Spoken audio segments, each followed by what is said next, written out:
कार्तिक आर्यन जैसे बड़े एक्टर का पिता मैं प्ले कर रहा हूँ। एक स्टार के साथ आप जब फर्स्ट टाइम आप काम करते हो तो ऑब्वियसली आपको एक्साइटमेंट होती ही है। ऐसा नहीं होता कि आप किसी स्टार से बात कर रहे हो। जर्नी काफ़ी मुश्किल थी, काफ़ी वक्त लगा।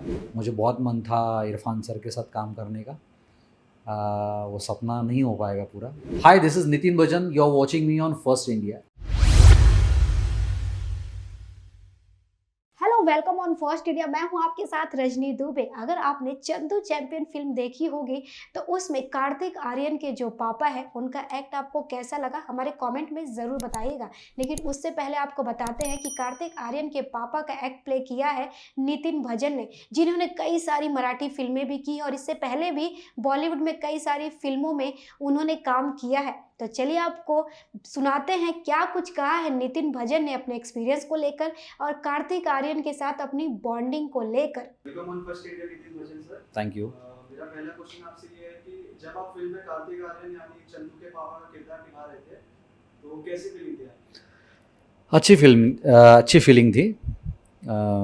कार्तिक आर्यन जैसे बड़े एक्टर का पिता मैं प्ले कर रहा हूँ तो ऑब्वियसली एक एक चैलेंजिंग काम था। मेरे लाइफ में ऐसा कुछ पहली बार ही हो रहा था और बहुत एक्साइटेड था कि एक स्टार के साथ आप जब फर्स्ट टाइम आप काम करते हो तो ऑब्वियसली आपको एक्साइटमेंट होती ही है कि कैसा होगा, क्या क्या स्टाइल होगा काम करने का।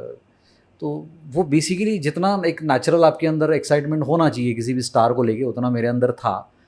और बहुत सीखने को भी मिला, उनका स्पिरिट देख के मज़ा भी आया। जितना हार्डवर्क उन्होंने डाला है अपने काम के अंदर वो देख के आप इंस्पायर तो होते ही हो। फिल्म करने से पहले कार्तिक आर्यन से कोई बात हुई थी आपकी? नहीं, बिल्कुल नहीं। मेरा कास्टिंग हो जाने के बाद मैं सीधा सेट पे पहुंचा तो हाँ, हमारा जो फर्स्ट सीन हमने जो साथ में किया that was our first encounter only. उससे पहले कभी मुलाकात नहीं हुई और जैसे ही फर्स्ट टाइम मिले, सीन के लिए ही मिले और लगा कि हम तो ओके ठीक है। मतलब बहुत ही एक तो नेचुरल काम करते हैं, एकदम नेचुरली, बहुत ज़्यादा एफर्टलेस करते हैं हर काम। वैसे ही इंसान भी काफ़ी रूटेड, ग्राउंडेड, एकदम ह्यूमन लेवल पे आपको समझ लेते हैं। ऐसा नहीं होता कि आप किसी स्टार से बात कर रहे हो और जो एक नॉर्मल इमेज होती है ना हमारे अंदर की, एक स्टार का ऑरा होगा, इनसे बात करने का परमिशन भी लेना पड़ेगा, टाइप वैसा कुछ नहीं है। आप इजीली जाके क्योंकि वो भी जानते हैं मैं भी उनका को एक्टर हूँ तो ऑब्वियसली बहुत कोऑपरेटिव रहे हैं और नॉर्मली भी वो सेट पे हर किसी से काफ़ी हंस खेल के बात करते हैं।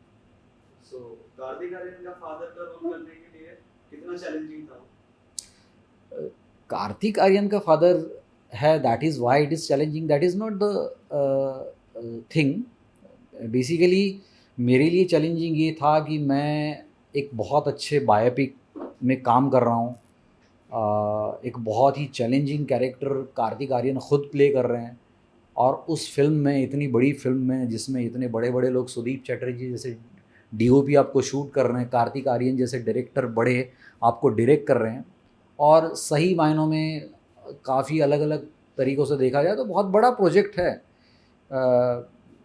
जिस पैन को फिल्म में दिखाया गया है, जिस मुरलीकांत पेटकर जैसे अचीवर को, गोल्ड मेडलिस्ट को, first Paralympic gold medalist in India, Padmashri Murlikant Petkar, तो ये इस फिल्म के साथ, इस बायोपिक के साथ जितनी चीज़ें जुड़ी वो अपने आप में बड़ी आइकनिक है, बड़ी है।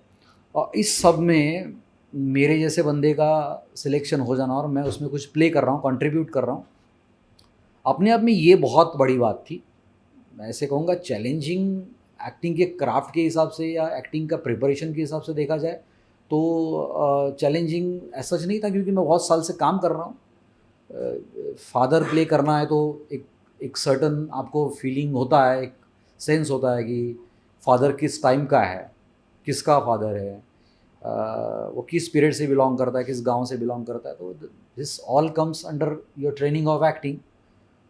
बट येस, थोड़ा कैरेक्टर पे तो ऑब्वियसली हर एक्टर को काम करना ही पड़ता है।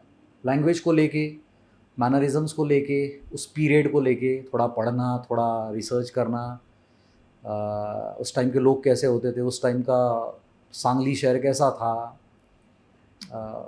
ये सब चीज़ें। सर आपने मराठी फिल्मों में भी काम किया, तो मराठी फिल्मों में और बॉलीवुड फिल्मों में डिफरेंस क्या है? Any difference? स्केल का डिफरेंस होता है, कंटेंट का डिफरेंस होता है।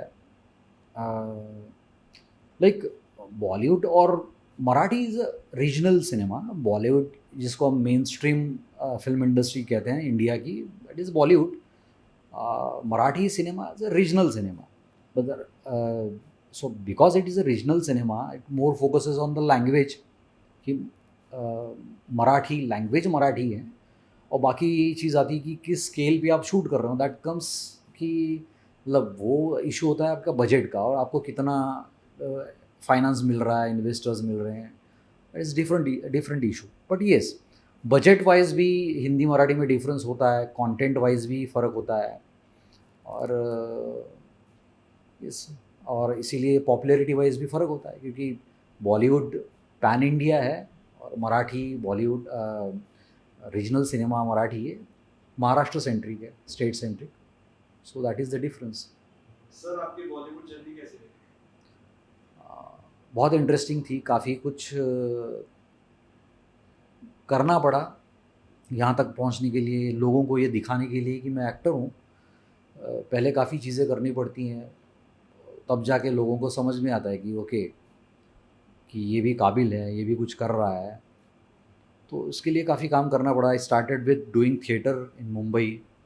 एनएसडी से ट्रेनिंग लेने के बाद शुरू में हर कोई थिएटर में काम करता है, लोगों तक पहुंचता है। थिएटर में से किसी को कोई प्रोजेक्ट मिल जाता है, टीवी पे, फिल्म में। वैसा ही मेरा भी हुआ। सो काफ़ी टेलीविज़न पे भी काम किया, अपने आप को लोगों तक पहुंचाने की हर बार कोशिश की। तो जर्नी काफ़ी मुश्किल थी, काफ़ी वक्त लगा, 10 साल से ऊपर लग गए यहाँ तक आने में, और बस यही। सर मेरा नेक्स्ट क्वेश्चन ये है कि कार्तिक आर्यन के साथ आपका बॉन्ड कैसा हुआ? बॉन्ड बहुत अच्छा था। बिल्कुल। फादर सन रिलेशनशिप बहुत ही अच्छा निकल गया। फिल्म में आपने भी देखा होगा, जिन्होंने नहीं देखा वो देख लीजिए। काफ़ी प्यारा रिलेशनशिप फादर का, मदर का, दोनों बेटों का आपस में जो रिलेशनशिप उन्होंने पोर्ट्री किया है वो काफ़ी अच्छा है। उसके लिए कार्तिक आर्यन के साथ कभी ऐसा नहीं हुआ कि काफ़ी बहुत डिस्कस करना पड़ा, ये कैसे करें, ये कैसे करें। वो बहुत ही अंडरस्टैंडिंग है, वो समझ जाते थे कि जो हमारे सामने जो एक्टर खड़ा है वो किस तरीके का काम करता है, वो उसका अपना क्या इंक्लिनेशन है टूवर्ड्स द कैरेक्टर, वो हमारी फर्स्ट रीडिंग में वो समझ जाते थे। तो हम ऑब्वियसली हम किसी भी सीन के पहले हम एक दूसरे से मिलते थे, हाय सर, हेलो सर, वो भी मुझे सर बुला देते हैं, और मुझे बड़ा अजीब सा लगता था अंदर कि ये भी मुझे सर बुला रहे हैं। फिर हम रीडिंग करते थे, और रीडिंग में हम एक दूसरे को समझ लेते थे कि क्या हो रहा है, कैसे हो रहा है, क्या व्हाट एग्जैक्टली रिलेशनशिप एग्जैक्टली किस टाइप का दोनों के बीच में है, क्या स्टेटस गेम है। तो ये बेसिकली बिना कहे, बिना ज़्यादा डिस्कस किए हमारा अंडरस्टैंडिंग ऑब्वियसली बन गया था। ही believed in me, I believed in him. तो ये सारा बिलीव का खेल होता है। सर आपने बहुत सारे फिल्म किए हैं, पर चंदू चैंपियन आपके लिए कितना खास है? चंदू चैंपियन बहुत ख़ास है, क्योंकि मेरा पहला प्रोजेक्ट है जिसका इतना बड़ा रीच है। Because it's a Bollywood film, Kabir Khan sir ने डायरेक्ट की हुई है, और and because I am playing Kartik Aryans father, इसको एक अलग, इस कैरेक्टर को एक अलग वेट मिलता है।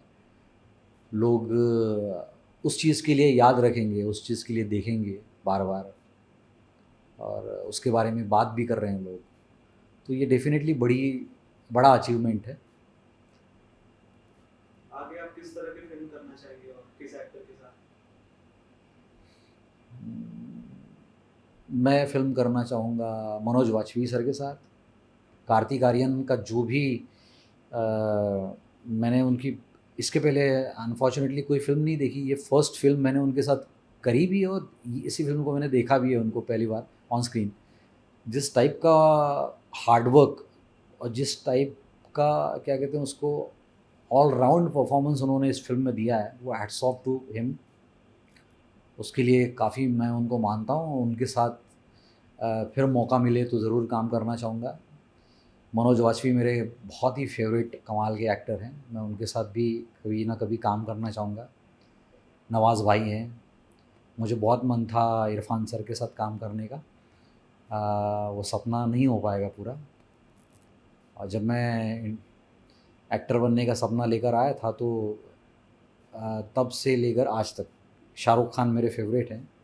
और कभी ना कभी मुझे लगता है कि ये वो एक ऐसा स्टार है जिसको करीब से देखना है, जानना है और उससे मिलना है, हो सके तो उनके साथ काम भी करना है।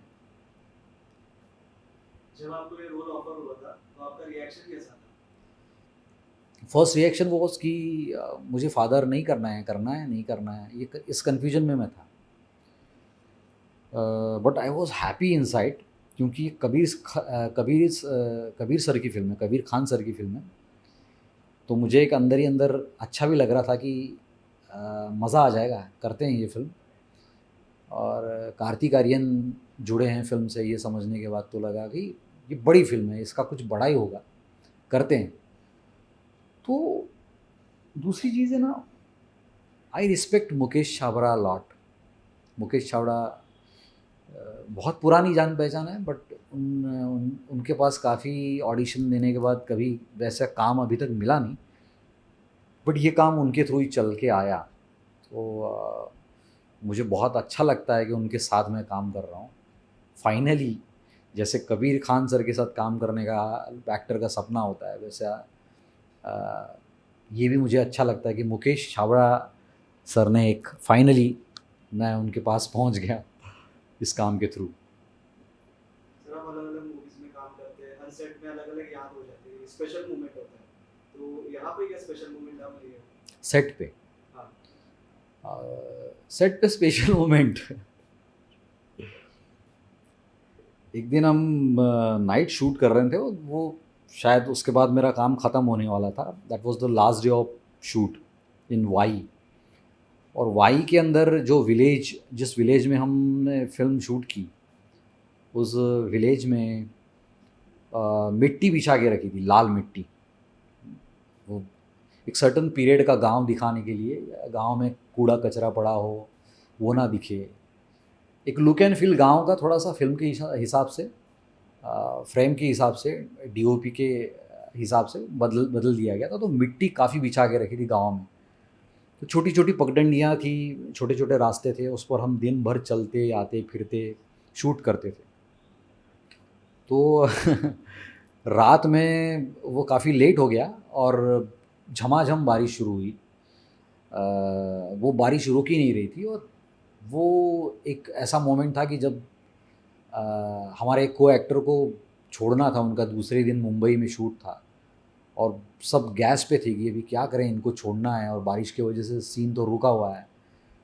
तो एवरीवन वाज वेटिंग कि ये अभी कैसा होगा, इनका तो शूट है, कल इनको छोड़ना है, आज पैकअप इनका नहीं किया तो हम कैसे करेंगे, बिकॉज दूसरे दिन से ही वो लोकेशन ही हमारे पास अवेलेबल नहीं था। ये बहुत ही मतलब ऐसा लग रहा था, सिचुएशन ऐसी थी कि सब फंस गए। तो वो जो बारिश आई थी उसके बाद हमने जिन हालातों में शूट किया है कि गांव में जो मिट्टी बिछा के रखी थी, उस मिट्टी के ऊपर जो झमाझम बारिश बरसी है और वो मिट्टी का पूरे गांव में जो कीचड़ बना है, और कीचड़ में चल चल के जो हमारे पाँव फंसे हैं कि किसी मतलब आदमी फंस जाए चलते चलते कहीं तो वो वहाँ से हिल नहीं सकता था, उसको हिलाने के लिए किसी और को आना पड़ता था। तो जगह जगह वो मिट्टी में लोग फंसे हुए हैं, अपने लोकेशन, अपने वैनिटी पे पहुंचना चाह रहे हैं, लेकिन लोगों का पाँव ही नहीं निकल रहा है। तो उस टाइम ये स्ट्रगल हो रहा था कि अब तो शूट हो तो गया, सीन तो ख़त्म हो गया, पैकअप तो कर दिया, वैनिटी तक पहुँचे कैसे। तो ये ऐसा वाला चैलेंज, ऐसा वाला फ़नी नेचुरल कैलेमिटी मैंने किसी शूट में अभी तक देखी नहीं, कि लोग पैकअप के बाद तो अमूमन भाग जाते हैं तुरंत, लेकिन यहाँ मिट्टी ने, बारिश ने लोगों को धंसा के रखा था, उनके पाँव जकड़ के रखे थे। लिटरली मेरा तो ये हुआ था कि मैं जाते जाते कहीं गिरने वाला था, किसी के घर पे गिरने वाला था, मुझे किसी ने संभाला था। तो वो स्लीपरी मेस हो गई थी पूरा गांव। ये किस्सा मुझे बहुत याद रहता है। सर आप एक्टर है तो रिजेक्शंस तो आपको मिलते ही होंगे, तो फिर आप उसको फेस कैसे करते हैं? अभी से अभी उसके बारे में काफ़ी एक अंडरस्टैंडिंग खुद का बना लिया है कि it is a part of process, और उसको ज़्यादा माइंड नहीं करना चाहिए, क्योंकि आपको फला काम आपको क्यों नहीं मिल रहा है, क्यों मिल रहा है, इसका हर बार आपको रीज़न मिलना ज़रूरी नहीं है। वो आपको जो कई बार समझ में आता है रीज़न, वो होता भी नहीं है। मान लो अगर मुझे कोई फ़िल्म मिल गई, तो एक तो हम मान लेंगे कि मुझे ठीक है, मेरा काम बहुत अच्छा लगा, ठीक है, अग्रीड। काम के अलावा भी बहुत सारी चीज़ें आपके अंदर एज ए ह्यूमन होती है, जिसके वजह से आपको फ़िल्म मिलती है। कई बार आपका लुक होता है, कई बार आपका फिज़िकल अपीयरेंस होता है, आँखों का रंग होता है, the way you look at things. आपके आँखों में एक सर्टन काइंड ऑफ कैरेक्टर दिखता है। हर किसी के आँख का एक अलग कैरेक्टर होता है। आँखों में एज होता है, आँखों में एक्सपीरियंस होता है। फिज़िक में काफ़ी सारी चीज़ें होती हैं जो कैरेक्टर को हेल्प करती हैं बनाने में। बाकी आपका सोशल मीडिया पे आपका कितना रीच है, आप लोगों तक कितना पहुंचते हो, आप कितने बड़े इन्फ्लुएंसर्स हैं, आप कितना अच्छा दिखते हैं, कितना सूट बूट में रहते हैं, कितना प्रेजेंटेबल है, ये सारी चीज़ें मैटर करती हैं एक साथ। और इसके साथ आपका क्राफ्ट भी मैटर करता है। लेकिन इन सब के बावजूद आपको रिजेक्ट करने वाला बंदा आपको क्या सोच के रिजेक्ट कर रहा है, ये आप कभी भी जज नहीं कर सकते हो। उसके पीछे कुछ भी रीज़न हो सकता है, और वो रीज़न, वो जो पैनल बैठा होता है, वो पैनल में ही सबको पता होता है, वो आप तक नहीं पहुंचता है। तो इसके बारे में मुझे लगता है बेकार की निगेटिविटी पाल के रखने की ज़रूरत नहीं होती। आप बस ये अपने अंदर मानना चाहिए हमने कि मैंने अपना काम सही किया है, मैंने मेरा ऑडिशन सही दिया है, मैं कोशिश ठीक कर रहा था, नहीं हुआ, शायद उन लोगों को कुछ और चाहिए। कई बार ये होता है कि सारे के सारे ऑडिशंस अच्छे होते हैं, लेकिन उसमें से एक ही बंदा, एक विजुअल इमेज होती है डायरेक्टर के अंदर उस कैरेक्टर की, उस विजुअल इमेज के साथ वो बंदा जाता है, बाकी के नहीं जाते। हो सकता है कि बाकी बंदे बहुत ज़्यादा टैलेंटेड हो, उनको ऑडिशन और भी ज़्यादा उस ऑडिशन ने फाड़ दिया हो, एकदम आउट ऑफ द बॉक्स हो in terms of craft talent, but एक ही बंदा सिलेक्ट होता है जिसका अपीयरेंस जाता है और उसका काम भी अच्छा है। तो आपको सिलेक्ट करने वाला या रिजेक्ट करने वाला बंदा बहुत सारी चीज़ों को सोच के कंपेयर करके आपको रिजेक्ट या सिलेक्ट करता है। तो कभी भी आप कास्टिंग पर्सन को जज मत करिए, मैं खुद भी नहीं करता हूँ। ये सबसे बड़ा फंडा है कि अपने आप को समझाना कि you never know why you are selected और यू आर रिजेक्टेड। सिलेक्ट होते हो तो just accept it positively, reject होते हो तो आप उसको भी पॉजिटिवली एक्सेप्ट करिए। सर आपने जो मूवी में रोल प्ले किया है, तो वो रोल से आप अपने आप को कितना कनेक्ट करते हो, कितना कनेक्ट फील करते हो? बहुत कनेक्ट फील करता हूँ, क्योंकि मेरा खुद का एक बेटा है, और this is one of the reason कि अगर आप किसी के बाप हो और आपको बाप का कैरेक्टर करना है, तो एक्चुअली आपके स्क्रीन वाला जो आपका बेटा है, उसमें आप अपने रियल बेटे को देखते हो। तो जैसे मैं मेरे रियल बेटे पे गुस्सा करता हूँ, उस पे जैसे हर बात पे चिढ़ता हूँ, तो वो इमोशन मुझे ऑलरेडी पता है। मुझे पता है कि वो जब सब मैं करता हूँ तो मेरा क्या क्या होता है, तो वही आपको ऑन स्क्रीन काम आता है। तो रिलेट कर पाता हूँ रिलेशन वाइज कि मेरा बेटा है, तो मैं समझ पाता हूँ एक बाप होना क्या है, बेटे के लिए फादर का होना क्या है, और कौन कौन सी चीज़ें होती हैं छोटी छोटी जिस पर बाप और बेटे के बीच में बहुत ही इमोशनल कॉम्प्लेक्सिटीज़ बनती जाती हैं। तो जो भी बाप बेटे के अंदर जो भी मोमेंट्स घटते हैं, उसका जन्म होता है, आप उसको बड़ा करते हो, धीरे धीरे आपसे वो डिमांड करने लगता है। साल की 1000 डिमांड्स होती हैं, वो हर डिमांड के वक्त वो कैसे रिएक्ट करता है, आप कैसे बात करते हो। तो आपके लाइफ में बहुत सारे ऐसे मोमेंट्स बेटे के बीच में और आपके बीच में बनते रहते हैं, और वो आप सब जीते हो। तो आपको एक एक्सपीरियंस है ऑलरेडी कि सिचुएशंस को कैसे हैंडल करना है in terms of your relation with your son. तो वो अपने आप कैरेक्टर को हेल्प करता है, तो इन दैट वे काफ़ी रिलेट किया। आप कुछ मैसेज देना चाहते हो हमारे ऑडियंस को? ऑडियंस को यही मैसेज देना चाहूँगा, सबसे पहले तो ऑडियंस को थैंक यू कहना चाहूँगा जिन्होंने फिल्म देखी है। Thank you so much for watching this film. जिन्होंने नहीं देखी, please watch this visual treat called Chandu champion, directed by Kabir Khan sir. आपको मज़ा आ जाएगा, आप में जोश भर दी ये फिल्म और आपको जीना सिखाएगी, आपको सपना देखना सिखाएगी और आपको सिखाएगी कि जीतना कैसे है और हारना कैसे नहीं। तो सबसे स्ट्रॉन्ग मैसेज इस फिल्म ने दिया है कि आपको अगर जीतना है तो सबसे पहले आपके अंदर की उस आवाज़ को हराइए जो आपको कहती है कि आप तो हार गए। Thank you. वेल, इस तरह से एक्टर नितिन भजन ने अपने एक्सपीरियंस को शेयर किया हमारे साथ। आपको कैसी लगी ये वीडियो हमारे कमेंट सेक्शन में जाकर कमेंट करके जरूर बताएं। चैनल को लाइक, शेयर एंड सब्सक्राइब करना बिल्कुल ना भूलें।